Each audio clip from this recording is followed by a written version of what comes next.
if you're a Twitch streamer and you're not using other ways to supplement your income besides what's just on Twitch, you're doing it wrong.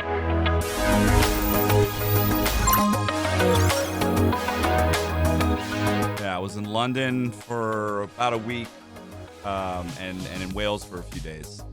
That's pretty cool. Yeah, it was awesome. Is that like your first vacation in a while? Yeah, it's my first vacation since COVID, really.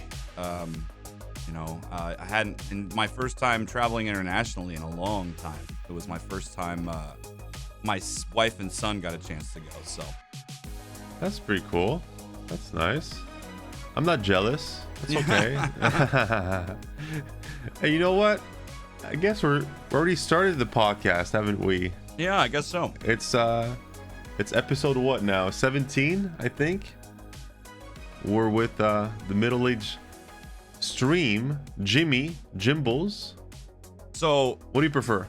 So, this my on-screen avatar, the name for him is Jimbles.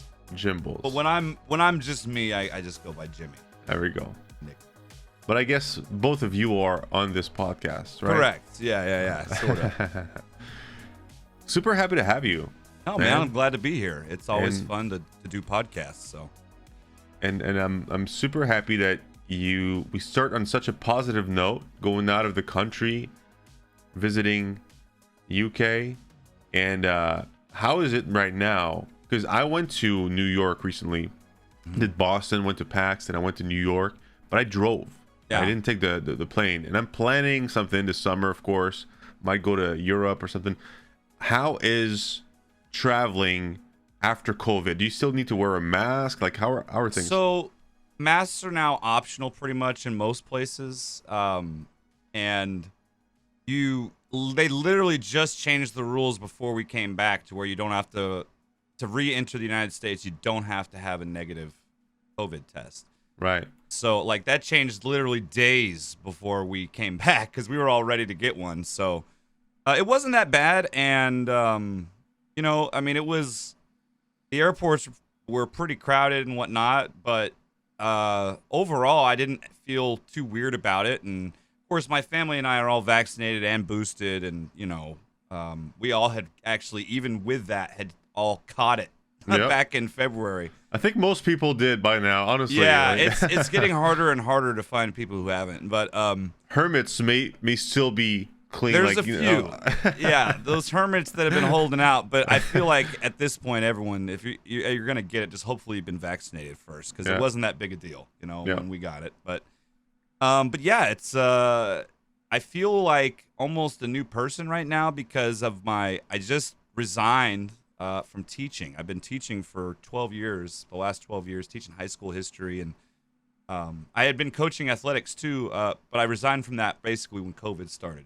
Because my wife and son were high risk. This is before vaccinations and whatnot. And so I knew I wasn't going to be able to keep them safe and still coach and be in that atmosphere. And it wasn't the wrong decision because a lot of people got it, that were that's true. Where I worked and coached. So I managed to avoid it all and stay with it. But it became such I don't know if you've kept up at all with what's going on, but there's been a shortage of teachers for a long time, for years now, and the pay for teaching is not really gone along with inflation, and so really we're making like less money than I was making 10 years ago essentially. And so I needed to start something fresh and new, and so I resigned, and I'm currently jobless.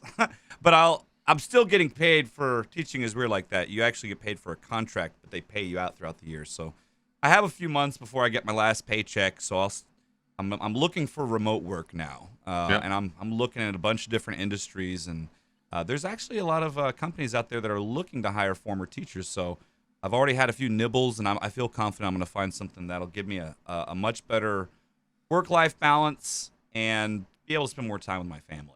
That's really the biggest thing. So yeah, for sure. That's to me, it's the most important thing. Yeah, absolutely, and that really kind of came into perspective once COVID and everything else, For sure. I mean, I'm up in Canada, so I'm not exactly familiar about how teachers are treated in the US, but I think it's fairly similar from what I know. Underpaid, a huge amount of stress, of work, just very difficult job, mentally to deal oftentimes with kids. I mean, and you got like classes that are huge. Yeah, most of my classes were usually around 30 students, some more than that. That's way, like to me, it's way too much. And it's to be honest, it's a topic that's very close to me because I never really liked school. I liked school to see friends, to get friends, to make friends, to but classes. I actually had a pretty awesome history teacher in high school, which I really loved, and I remember he gave me his Pink Floyd album "Wish You Were Here" at the time, and he just gave it to me. It was such a cool dude, and it became one of my favorite albums of all time, believe it or not. So sadly I forgot his name, but I salute him, even though he may not be listening to this podcast. But but it's the system, the school system, I think is very flawed. It's a very old system. It's a system that hasn't changed in over 100 years, if not two. I'm not even sure, but it's been a long time, and nothing, like, things in life need to adapt. We need to adapt to how things are done, how society works, how kids in 2022 like what they want to do, what gets them going, what gets them interested. Because ultimately the goal, isn't it to just end school, learn, and want to learn some more? Because guess what? You have a lot of years to still learn ahead of you if you're going to college and whatnot, right? You need to get these kids ready to learn even more and want to learn even more. That's the thing that to me is such a shame is it feels like a chore to learn, while it can be a lot of fun. Like right now, I love to learn. I read, and I'm on Google, YouTube, whatever. I always want to learn, but it comes from me. It doesn't come from someone forcing me to do it. So what are your thoughts on, you resigned or retired, whatever you want to call it, right? What are your thoughts on the schooling system right now? Oh, it's a mess. Part of it is, it's not the money. I know a lot of people say it's the money. It's where the money is appropriated. We first of all, we spend millions and millions of dollars in the state I'm in standardized testing. The standardized testing doesn't do jack, and all that does is create jobs for these test makers and different administrative type positions that really aren't helping students learn or become better innate learners, like what you were talking about, wanting the process of learning something. So until we get back to that, and until that changes, it's a systemic problem, I guess is what I'm saying. It's not just one thing, it's a lot of things. And I will say I am going to become an advocate for teachers, because I still have my wife's still a teacher, and my son is in the school district I worked in.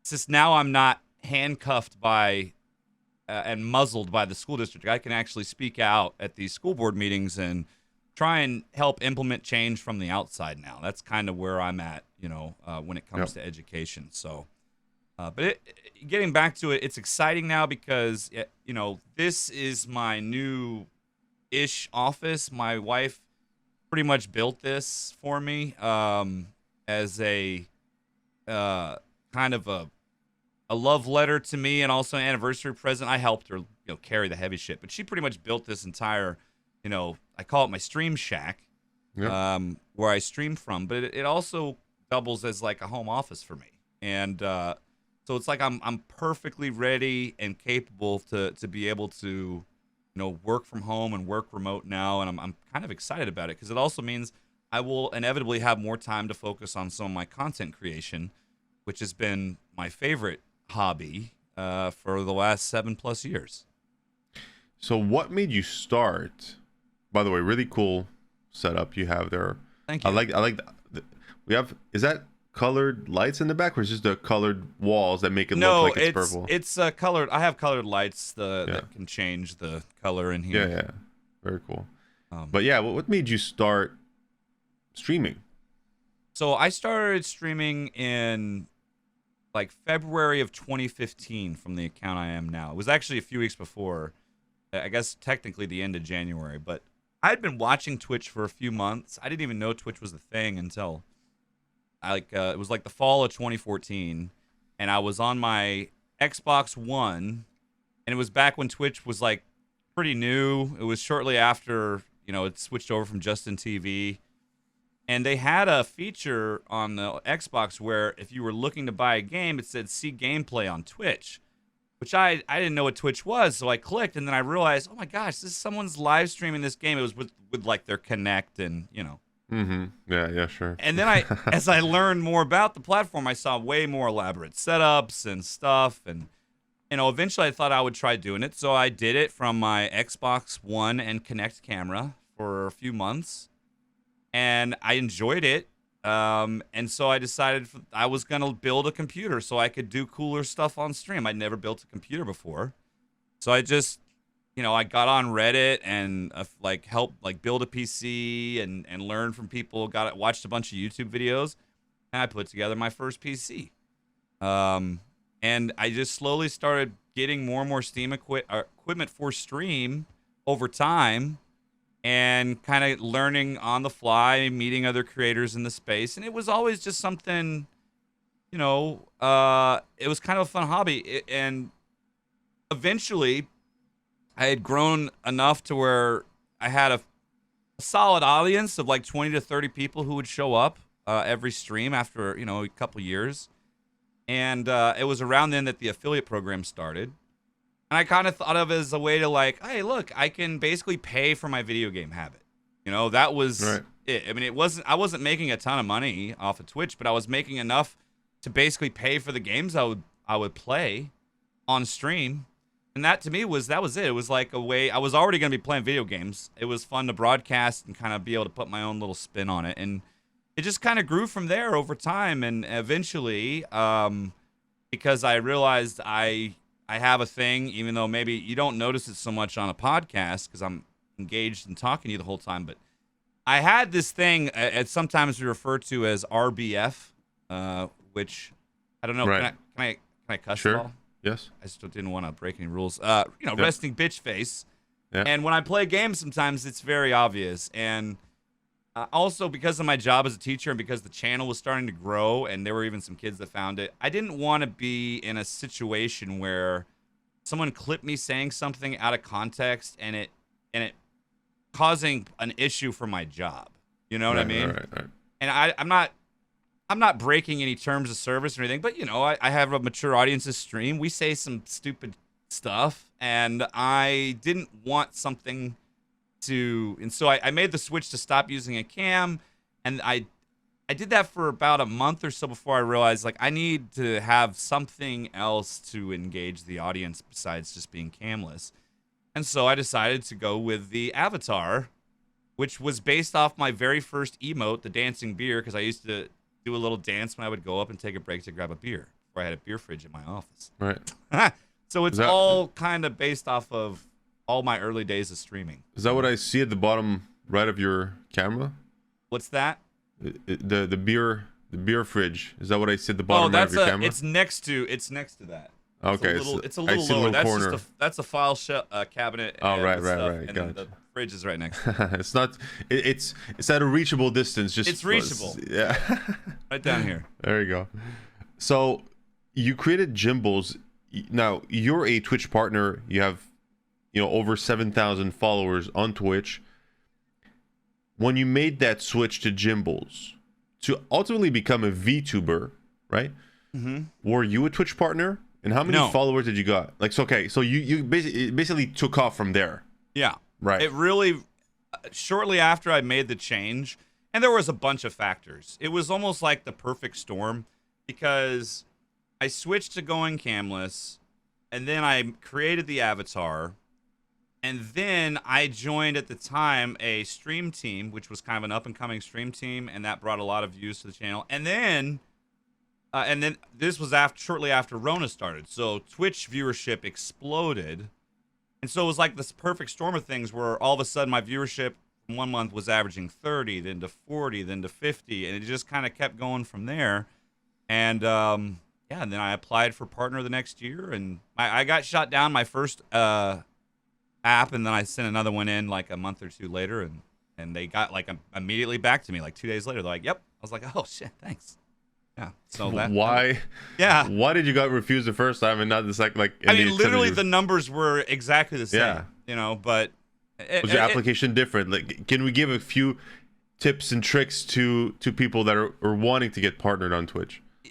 I think the best tip I could give is to be authentic and you have to find something that sets you apart. I know that sounds cliche, but there's so many people and it's okay to copy in a sense what other streamers are doing, but don't just copy it verbatim, but make it your own. You know, put it something that makes it unique of what you do. I like to say steal, don't copy. You know, like you can steal an idea and make it your own, but you don't want to emulate exactly what's being done, because ultimately everybody's different. Everybody has their own personality and their own, you know, preferences and their own favorite color, and that combination of all these things make you unique. Right. And yeah, we're into cliche field right now. It's super cliche what I'm saying, but it doesn't make it not true. It's true. You know? It's true. Yeah. But I guess getting back to that, if you're at the point where you have the ability to apply for partner, I would say if you just hit the average necessary to apply and you hadn't really hit that before or hadn't really maintained that for a while, you may consider just waiting, just to hold, because if it's for the first time and you know, Twitch may just wait and see, you know. Yep. That would maybe be my only thing. You don't have to apply as soon as you unlock it. You might want to wait and hold it, you know, see how your average does for a couple weeks after that at least. You know? That's a pretty good advice. Hit 100 ACV. It's hard to do, though, because, I mean, if you've been doing it for a while and that's been your goal, I totally understand. And my intention, I would love to say this is great advice, but I didn't even follow that advice initially. Now, I did after the fact. After my first rejection, I waited like another month or two before I reapplied, and the numbers were the same, you know, so.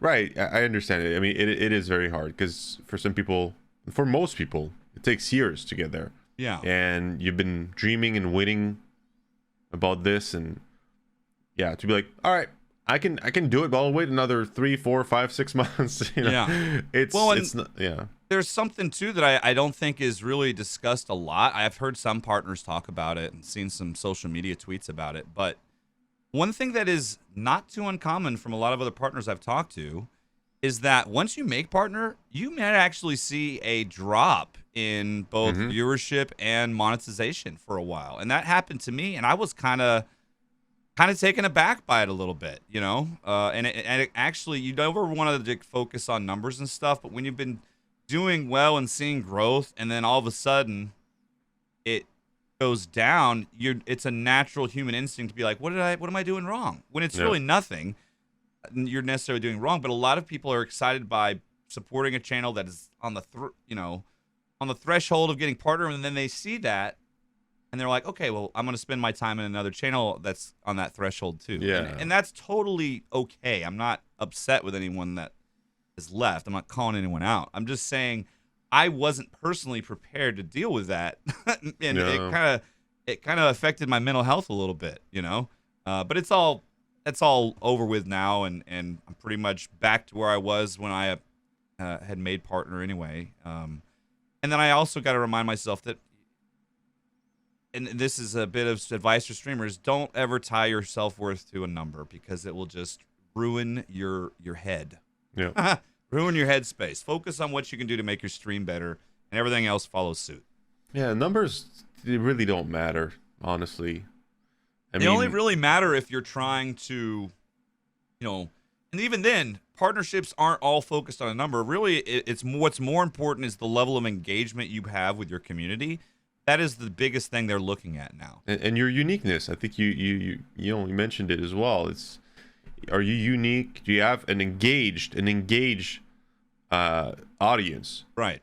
Like we work with creators every day, and sometimes we have clients asking us, oh, let's find people with like 1 million followers. I'm like, it's not okay, but it doesn't mean that much. You know, like you can have 1 million followers, but have an audience that's not very engaged. Right. Your ACV can be surprisingly quite low, even if you have 1 million followers. You know, it's not that important. That's not what it is. You're right, and it's your connection with your audience that it matters the most. And I've seen so many creators, I think every single creator eventually look at their numbers a bit too much and get a bit depressed because it fluctuates. Let's put it that way, you know? Absolutely. And it's very hard. You know, it's easy for me. I'm like, I'm not looking at the numbers. I'm not a content creator anymore. You know, I don't care about numbers.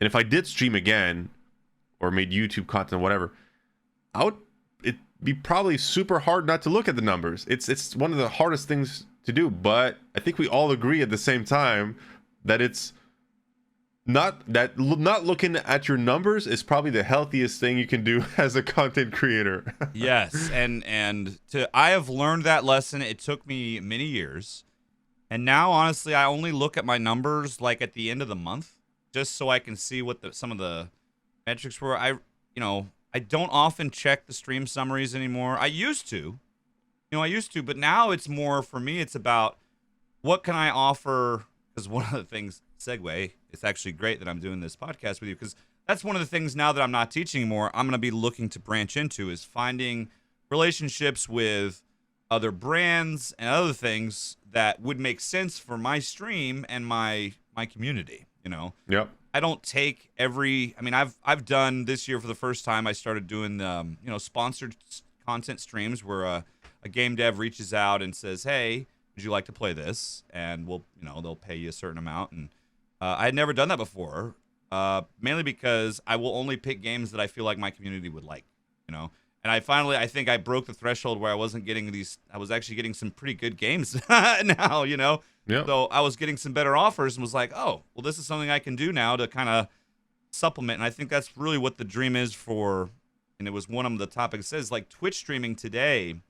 If you're a Twitch streamer and you're not using other ways to supplement your income besides what's just on Twitch, you're doing it wrong. You need to find other avenues to support yourself. Unfortunately, Twitch, they take such a massive cut, which I don't want to get into that whole argument right now, but they do. They take, some people say, wow, you're a partner streamer on Twitch. We do it for 7 years. You average, I average between 400 and 500 active subs a month.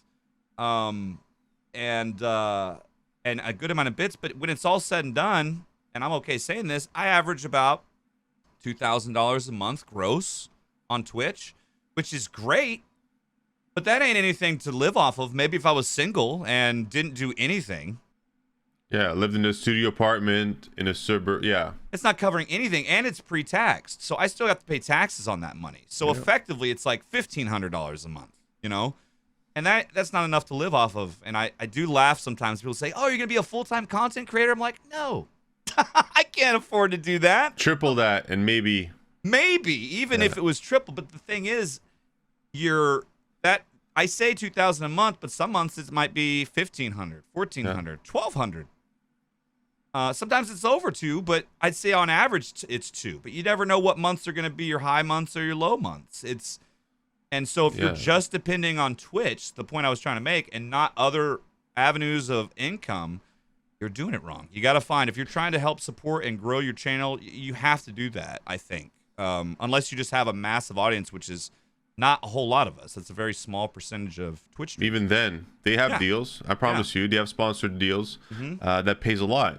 And I mean, I think it's really interesting that you're talking about only picking deals that you feel are right for you and your audience. Right. It's actually which we're working on at Streamforge as well, because we think that ultimately there's so many deals out there that are just thrown away or thrown out to random creators like, hey, do you want to talk about my game, my product, regardless of who you are? You're a content creator. You have an audience. Let's just do this together. And, it's really easy because of the situation you just mentioned. So many creators make some money from Twitch, but not enough to live. And then they're being offered, a few $100s there, a few more, from another source. And it's hard to say no. Yeah. But I strongly believe if it's not the right product or game or whatever it is for you or your audience, and if you know that as a content creator, which is not always easy to tell, but if you know that, if you can tell that it's not the right thing for you, don't do it.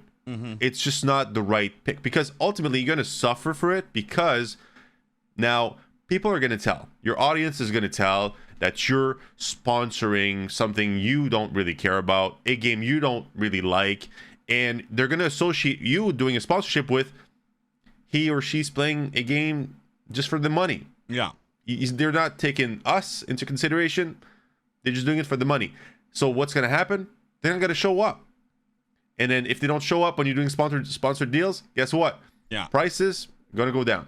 And sponsors are going to know. We know when we look at stats for for when working Sponsored with like stream, sponsored, like we look at not just the numbers, but like on average, but we look at like, okay, you did this sponsored deal there, went down by like 50%. Right. So if we're negotiating based on your ACV, your average concurrent viewership, that's not what you get when you do a sponsored deal. You get 50% less. So we can't pay you based off your overall average. We got to pay you, so it becomes, it's something we need to think about as in this industry, as content creators, as sponsored. It's like, do deals that you care about. Yeah. And the money will come. Promise you. It's going to make you more money down the line. Not 10 years later, but just down the line. Just got to be smart when picking sponsored deals. Absolutely. And I think what happens too is because there's not a lot of there's more education on this topic now than ever before, but I think a lot of newer streamers, they don't understand the difference between like a sponsorship or they're like an affiliate, I mean, look at the debacle over at Artesian Builds that happened earlier this year, and some of the stuff, like they're so wanting to get their name out there and whatever that they just accept whatever they can to try and build their presence. And I totally understand the desire for growth. But the reality is, in most situations, that sort of growth might just be short-term and not long-term growth. And oftentimes, too, the moment you stop using or supporting that whatever, some of your growth may disappear. And I do laugh sometimes when I hear I've seen it. Like, man, I just wish all you need is like one of these bigger streamers to raid me and I'll be good. Like, man, that is so not it. Like, no. if you get a huge raid sometime, like, and I've never had, I think the most people I had in my channel at once was maybe around 500 people, which is a lot, but it's nothing like some of these massive raids and stream, that I've seen. But let's say you had a raid of 1,000 people come into your channel, and let's say of those 1,000 people, maybe you got like 50 to 100 new follows, right? Of those 50 to 100 new follows, how many are going to come back? Maybe 5%, 10%. So maybe you have 5 to 10, and then those that come back, how many are going to keep coming back because you have something that is going to keep them there? I call them true fans. How many true fans? That's what matters the most. Yeah. How many true fans are going to get out of this? 1 or 2 is my. That's the most. I mean, that's what's realistic. I try to raid. That's one of the reasons why when it comes to raiding, I always advise streamers, don't just raid into a channel that doesn't. Like, I don't do blind raids anymore. I get why people do them, but I feel like I have to know who it is first, or at least have watched some of their streamer or have someone vouch for them that I trust. But you got to find content that makes sense. I wouldn't take my stream into like a Rocket League match, which I'm not hating on Rocket League, but I don't play it. It's not the type of stuff. Like, I'm not going to, even if one of my friends who I love is streaming it, like if you're streaming that, I'm probably not going to drop them in there because I feel like it's a waste, You really should try and pick content that you would personally enjoy watching and also that you think your audience would enjoy watching instead of just trying to like get somebody because, maybe they'll raid me later because I raided this person, whatever. Like, don't do that, please. It's about considering your audience. I think like that's a personal belief, okay? Yeah. But for me, when you're doing the right thing, which is everybody has their own, definition of that. For me, is making other people feel better. It's helping other people, not thinking about yourself all the time, putting others before you, being genuine, authentic in what you do. Just, trying to do your best. And in my opinion, like my belief in life is that if I do this on a regular basis, and ideally it's not forced, and I'm lucky, it's not for me, it's really something that I value and that follow me through my life. I believe in success when following these values. And that's just for me. That's my belief. And it's a bit of what I get from what you're saying, at least, when you say, do it for the right reasons, basically, right? Yeah. Think about your audience. Don't be greedy. Don't be like, oh, maybe, if I rate, like you said, if I rate this guy, I'll get it back. Don't do something to get something back. Do it because you're like, all right, this guy is pretty cool. My audience is maybe like similar to me, whatever. My audience is gonna dig this guy. They're gonna be able to have some fun. They're gonna stick around a bit longer because he's the type of person that they would like. So boom, without thinking about like, oh, what can this person do to me? Yeah. Well, and I think that's what happens with a lot of streamers, is particularly newer streamers, is they're so focused on trying to get it. I was guilty of this when I first started too. I mean, it wasn't. I'm not just pointing fingers here.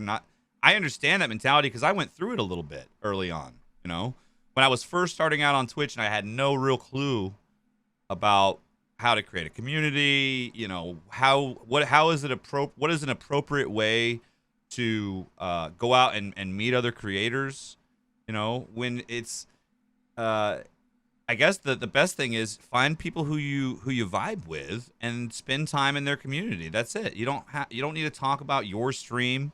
You don't have to do any of that, because the reality is, if you become part of someone's community, a valued member of someone's community, eventually they'll find out that you stream. They'll find out. And more than likely, they'll be like, oh, we're going to support you. Now, it's easy for me. I can self-promote everywhere because my name is MiddleAgedStream. So naturally, people are like, oh, I bet you they stream. Big brain move. But no, I think that is when streamers talk like, oh, I don't know how to go out and connect with other streamers and stuff like that. Like, it's easy. But it takes time. Sometimes people want to just have something overnight. Like, you're not going to become a valued member of someone else's community in a day. Yeah. You're gonna have to come back. And if you are, you have to reconsider that community, that whole community. If they come in and make you mod day one, that might be a little bit of a red flag. So that's kind of the point I was a roundabout way trying to make is, if you're trying to grow a community, the best way to do that, if you're trying to meet other people, is to spend time in their communities. For sure. It's not like you're trying to farm.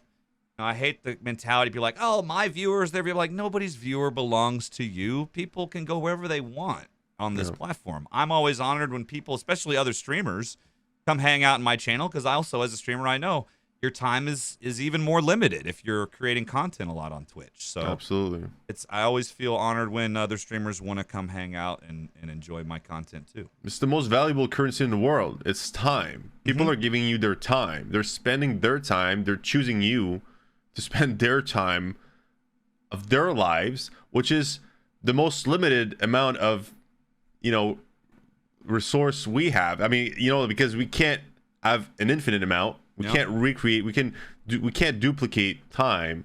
We have each one of us. We don't know how much time we have, but we do have. It's like the movie with Justin Timberlake or something. Remember that movie? Have you seen this one? I don't think so. It has a movie like everybody has. It's like the future. It's not a really good movie.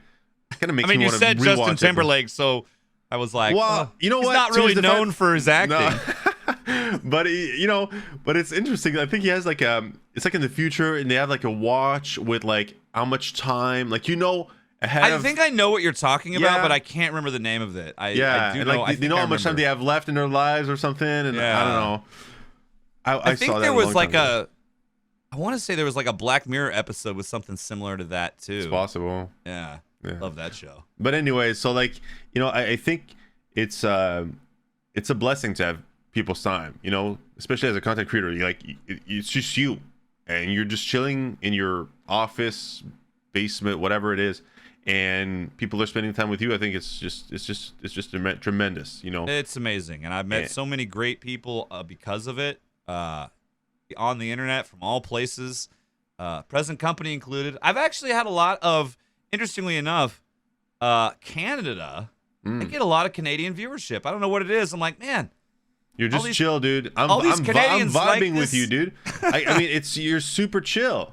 We got here, we got the podcast started. It was very natural. I don't know. You have a very, actually, you know what?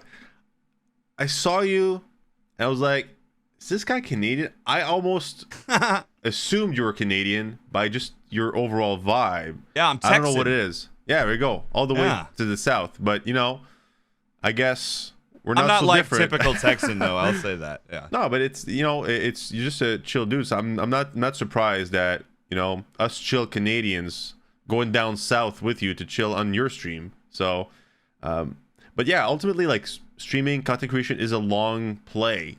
It's not short-term gains. And you talked about growth earlier. For me, I'm not sure I would use that word. I would probably use like gain, like short-term gains. Like, oh, you're doing like a deal, a little bit of money here. You're not really growing. You're gaining money. You're gaining something. You're getting rated. You're gaining viewers, but for a very short amount of time. They're going away. Some might stick around. Some might stick around for longer, but as we said, like a very, very small fraction of that, whoever, like how many people rated you will stick around for the long term. So now I really want to talk about something, because time flies when we have fun. Time flies. I want to talk about VTubing. All right. Okay. I'll be honest. I miss content creation sometimes. And I'm like, I have this fantasy of like, what would I think about what I would do if I came back to content creation and stuff. And I'm like, would I be a VTuber? I'm like, how do you become a VTuber? How do you use that technology to be able to track your face and can you tell me more about how you managed to, one, create that character, which seems to be a custom character you created, and how do you make it, live on stream? So I want to preface this by saying I am not an artist. And I have outsourced every single thing that I've ever done for my stream when it comes to art to other creators that I've paid for their services. Right. Now, with that being said, especially now, there are a lot of artists out there who are capable of creating they call them riggings, like what your avatar rig for your VTubing, right? And there's different levels of complexity. Me personally, when I chose to do this, I wanted to be as simple as possible, and I wanted a model, which was the beer, that one made sense, two would present as like non-threatening, and almost like, I mean, people know I'm a guy, but it presents outwardly as kind of gender neutral too. I wanted something that was going to be neutral and not too distracting. But everyone, as you've seen, there's tons of way more elaborate setups. I'm on about as simple as it gets, and then you got someone like Code Miko way up there, who's probably the best known VTuber on the platform.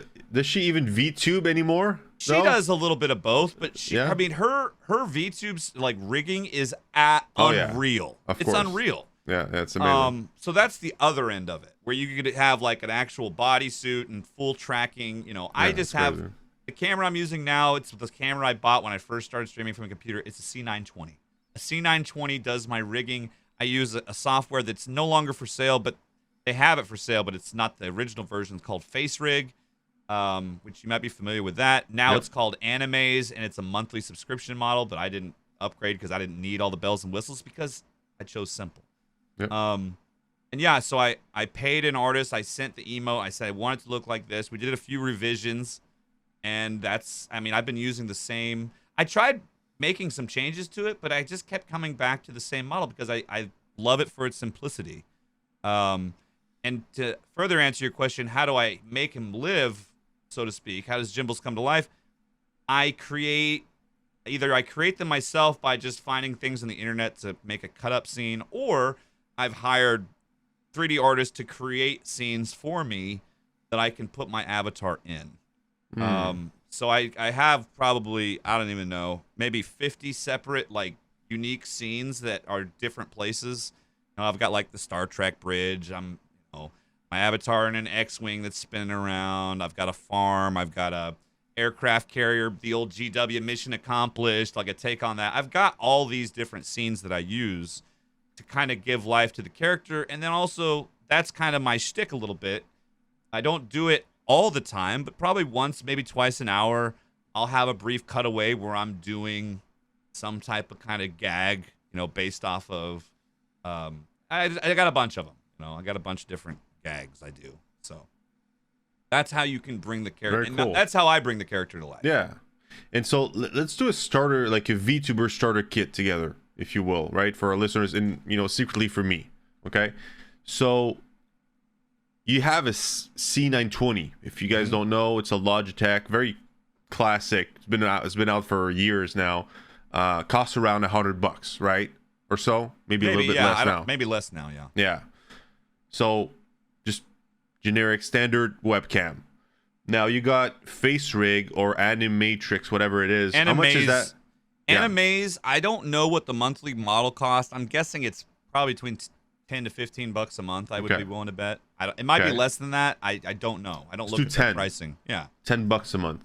And then the artist. Do you mind telling us approximately how much it costed you to make that happen? So I was lucky because I knew a friend of a friend who was actually going to school for this, so she gave me a pretty discounted rate.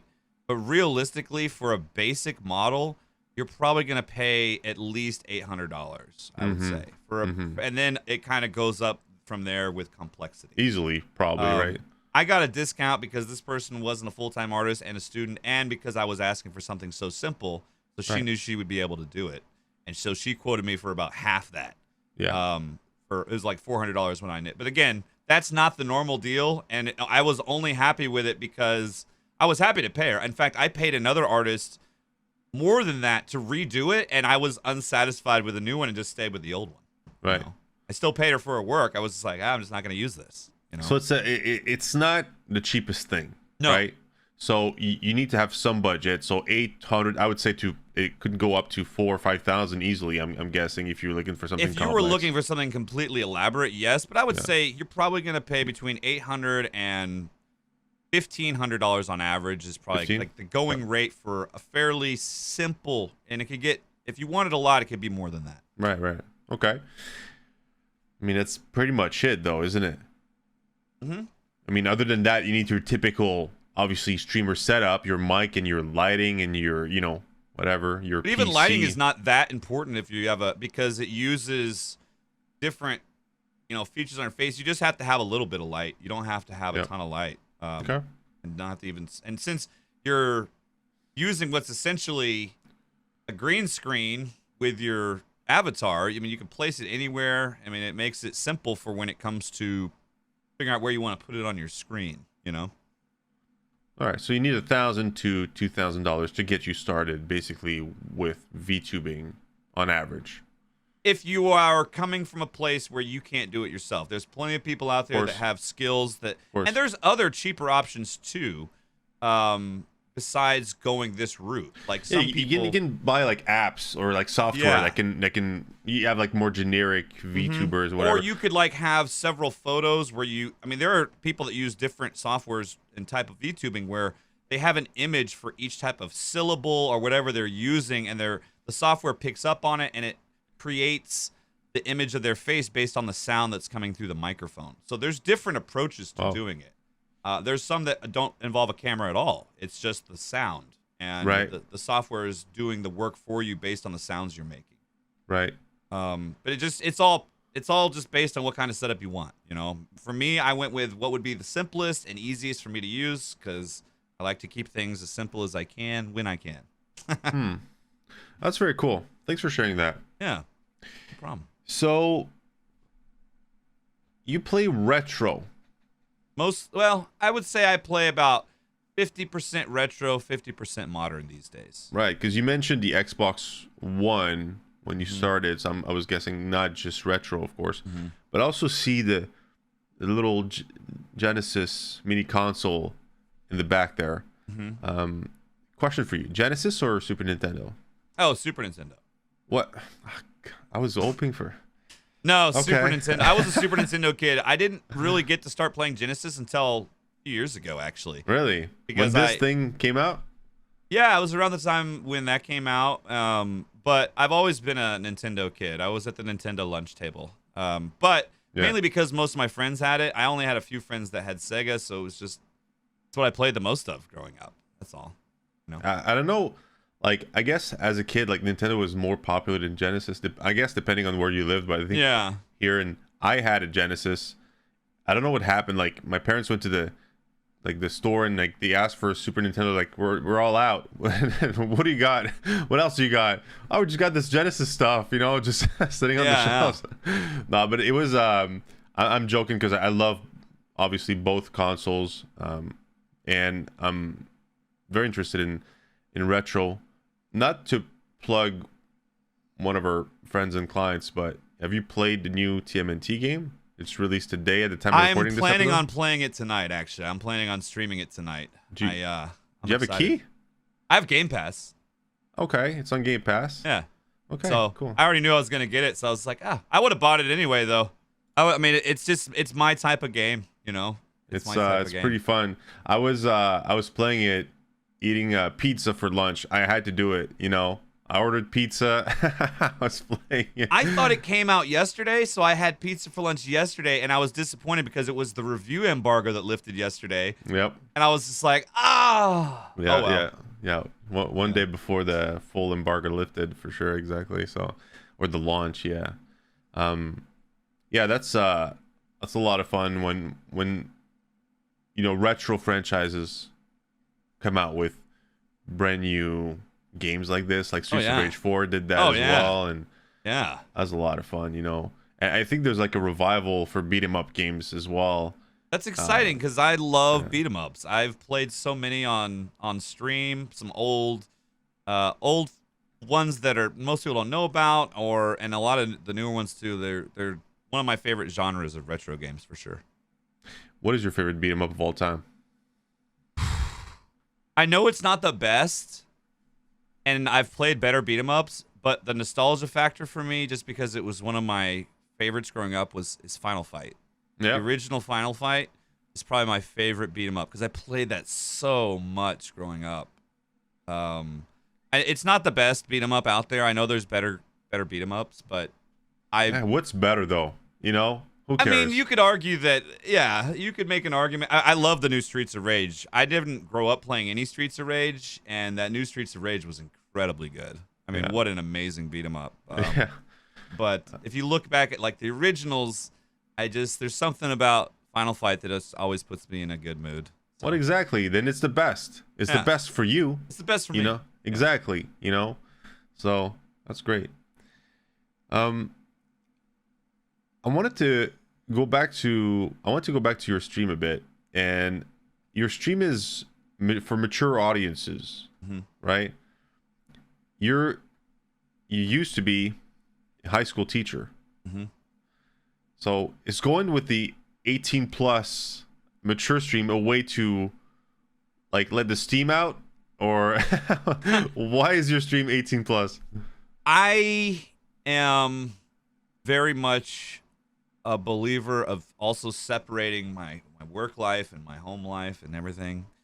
And I guess in a way it is, but at the same time, from the get-go, I always wanted to attract an older audience. For 12 years, I spent my time with, you know, kids between, you know, 14 and 18 years old all day. Yep. I'm good on that. It's a whole different type of way of interacting with people. It's just a way to filter them out of your stream. Kind of. Because think about it. If you're a teenager, you're a young person, yeah, man, go watch this Twitch stream, MiddleAgedStream. You're not saying that to anybody. So it's almost like a pre-filter before they get in, you know? They get filtered out naturally by the name of the content. Yeah. And that works for me. And sure. That's really all I wanted. I mean, you play retro as well. Like retros, it also yeah. filters a lot of them out. Yeah. You don't have as many younger people that like the retro titles. Yeah. So, yeah, I guess in a way it is. It just kind of naturally worked that way. I would say my average viewer on Twitch is much older than the average viewer on Twitch. Yeah. Makes sense. I mean, your branding just does it all for you. Yeah, that's, more or less. Yeah, that's great. Are you ready to answer or explain some random tweets of yours? Sure. All right. So I got this one from April 5th. Mm-hmm. I'm guessing is in preparation for your travels. Okay. And you said getting a passport is a fucking nightmare. Mm-hmm. Can you tell us more about this? Why is it a nightmare? What happened? You can only, if you're getting a passport for the first time, which my family was, and me too, because I didn't need a passport when my travels in the past because I was active duty military and just needed orders, right? So you can only go to like basically a U.S. Postal Service office, and the appointments for most of these places were like months away. And I'm like, we had to go in June, and now granted it was my fault but we had to wait till we had time. So it was like spring break time to get we all had time off so we go get our passports done because we had to go to the office together. Anyway, it was just the process of getting it was extremely time consuming and frustrating because of all the boxes you got to check and everything else. We got them. We had to pay extra for an expediting service because they couldn't guarantee it was going to take them any less than 8 weeks if we did it. So I was like, well, 8 weeks. Yeah. I'm like, dang, man, we're flying out June 3rd. There is a backlog, though, even here in Canada. I was going to say, like, here it's pretty straightforward, but I think there's a backlog pretty much everywhere because nobody, like, renewed their passports during COVID because they stayed at home. Now everybody's like, okay, now we need to leave town, you know? So it basically cost us, I think, to get, for me and my wife and son, pay for the passport plus the expedition fee to expedite them. It cost around $1,600 total for those 3 passports. What? Where normally would have cost about a third of that. We had to pay. Still. We had to pay basically almost an extra. It was like almost $400 a person to expedite them, to get them. And so it was like a separate company that does these expedition services. Of course. And yeah, but the good news is it only took then we got them back in not even 3 weeks. So that was nice. So that took the stress out of worried about getting our passports. But so you paid $1,600 to get your passports, to get it expedited, air quotes here, 3 weeks still? Yes. You can pay even at more. That price, I wish the guy who made it came directly next day to your door, deliver them. There's a service that costs an additional passport and passport fees plus an additional $1,500, and you get them within 3 days. Well, yeah, 50. Yeah, it's classic. I mean, yeah. All right. Hey, America. Yeah, $1,500, dude. All right. Well, but yeah, that was basically it. Just that it was a pain in the ass. And if you need a new passport, start your process 6 months before you got to go, so you don't have to pay out the butt. Let me say something. I feel you. Nightmare it is, indeed.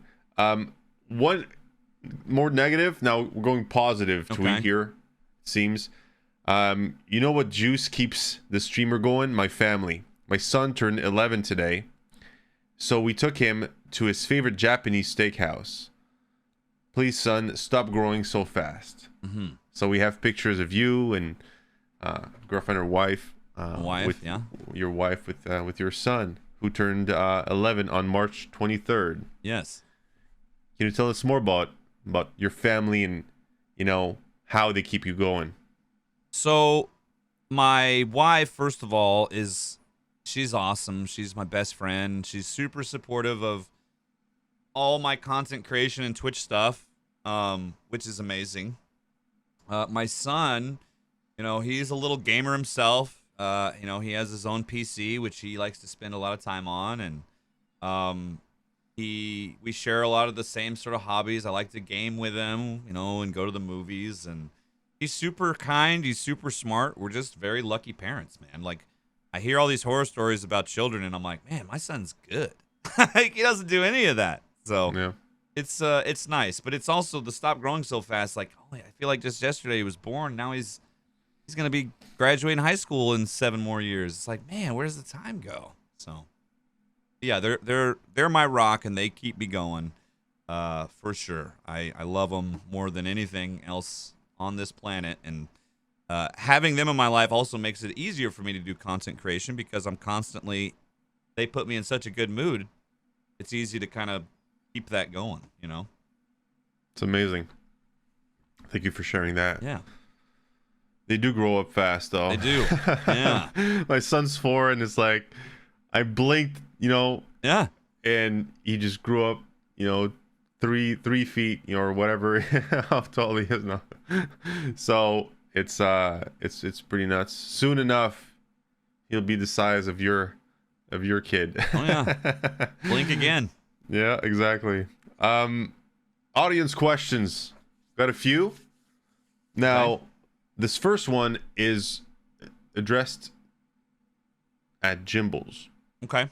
Okay, so I've recently started streaming on Twitch, but I'm struggling to gain any sort of traction. I consider myself to be a pretty funny guy, and I'm good at games. I have no idea what I should do. Do you think finding a wild niche or playing a certain character while streaming will help? You use that, your use of that beer pint, Jimbles, is ingenious, and I'm wondering if that's the key to gaining momentum right at the start. So, I guess I'll answer this question in 2 parts. I do not think it is necessary to have an avatar, but if you think that would be something that would better help represent the character that you are, or it would be better for your stream, there's no harm in trying it out. The other thing I would say is, especially now, Twitch is a much different place in 2022 than it was when I started in 2015, where there were not nearly as many streamers that were on the platform. Now there's millions and millions of streamers, and so it's very difficult to, I guess they mentioned gain traction. I assume they meant grow their audience with their following and viewers. Right. I would say today it is almost a requirement to bring your audience in from another platform. Whatever the platform that is for you, whether that's YouTube or that's TikTok, or maybe you have a lot of funny takes on Twitter and you bring people in that way. But you have to find a way to bring people in because unless you're playing in a game category that is not that large, which has its own sets of problems. Let's say you're playing in the retro category. Unless you're around 100 viewers, right? You're not going to be in the top 10 of retro. Yeah. I mean, and even then is not a guarantee because the category has grown a lot over the years. I remember when retro had less than 500 average viewers in that Total. channel. Now there's 5,000 to 7,000 on average that are watching retro every day, sometimes more than that. And if you don't, people just aren't going to scroll all the way to the bottom of because Twitch's algorithm for finding content is terrible. Let's face it, it is, so that would be those would be the 2 things I would say to do. Find out if there's no harm in trying something new, and also you should be trying to generate content on another platform to bring them into Twitch, because and that's not an easy thing to do. But if you're just starting out today in 2022, it's gonna be very hard to grow an audience from the bottom without any sort of outside help. I agree. I have another question. Okay. Quick question for you, boss. If there is one streamer, artist, content creator who have taken the most amount of inspiration, or that you have taken the most amount of inspiration from while creating your own stream, who is it and why? I'm asking because your content gives me a very unique, never been seen before vibe. So it's hard to just say one because I've taken a lot of things from a lot of content creators. So I'm going to list off the ones that I think of. I know I'm not trying to cop out, but it's literally there's more than one that immediately come to mind. Sure. Future Man Gaming was one of the very first content creators I started watching, and the way he has such a unique setup and vibe, and his channel's changed dramatically over the years too, but he has always really been true to himself and just been great to watch. So he would be on the top of the list.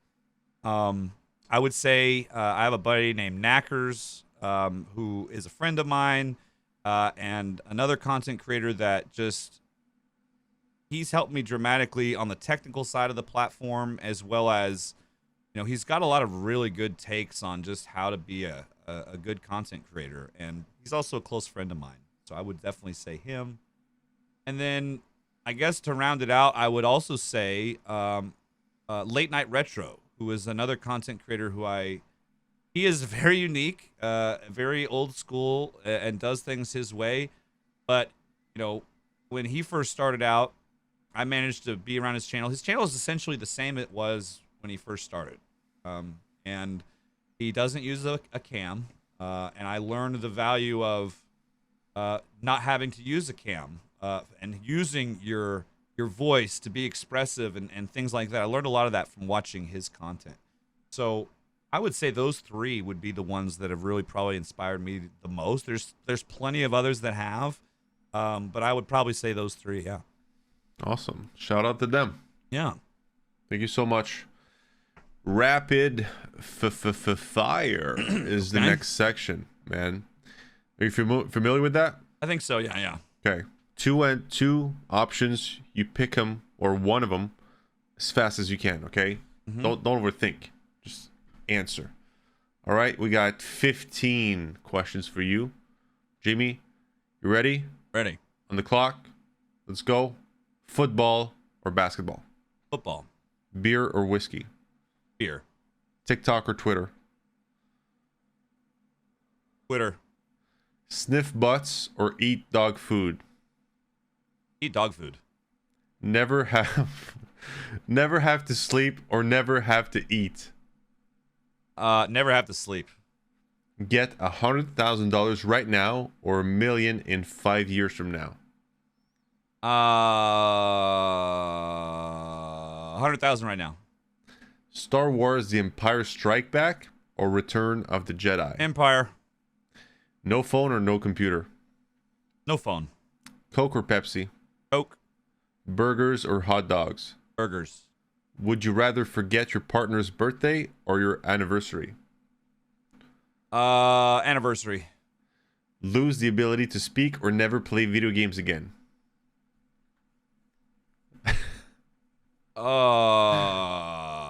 I guess never play video games again. This is rough, huh? What? Now, quiz time. What year did World War I start? 1914. Yep. Who is the better teacher, Obi-Wan or Yoda? Yoda. How many tennis balls can you fit in the Lamborghini? 3,000. I don't know. I don't know. There we go. Thanks, Jimmy. That's awesome. Man, that hour flew by. Yeah. I'm telling you, man, I'm really vibing your setup, and you'll see me in chat, my man. I appreciate it. It was a lot of fun to do this episode with you. Thank you for coming on. Thank you for the invite. Yeah, I appreciate it. And guys, if you're listening right now, go check out the main man, Jim Bulls, middle-aged stream, twitch.tv/middle-aged with the D stream. On Twitter, MiddleAgedStream. Actually, no D on Twitter, by the way, guys. Okay, it's MiddleAgedStream. Damn, character limits got me there. Yeah. And TikTok, there's a D there. MiddleAgedStream on TikTok as well. Do you have anything to say to your audience, to the audience right now? No, just if you're taking the time to listen to this podcast, then hopefully I could impart at least one thing that was helpful to you. And if you enjoy my content, you can find me there on Twitch. there's any headhunters out there that are looking for a jobless former teacher, then shoot me an email. The MiddleAgedStream@gmail. There we go. There we go. Guys, don't forget to like, subscribe, review, 5-star review, comment. Always appreciated. Any type of engagement is always appreciated and very, very helpful for us. Let us know who you want us to interview next. Thanks again, Jimmy. And I'll see you guys next Tuesday in the next episode.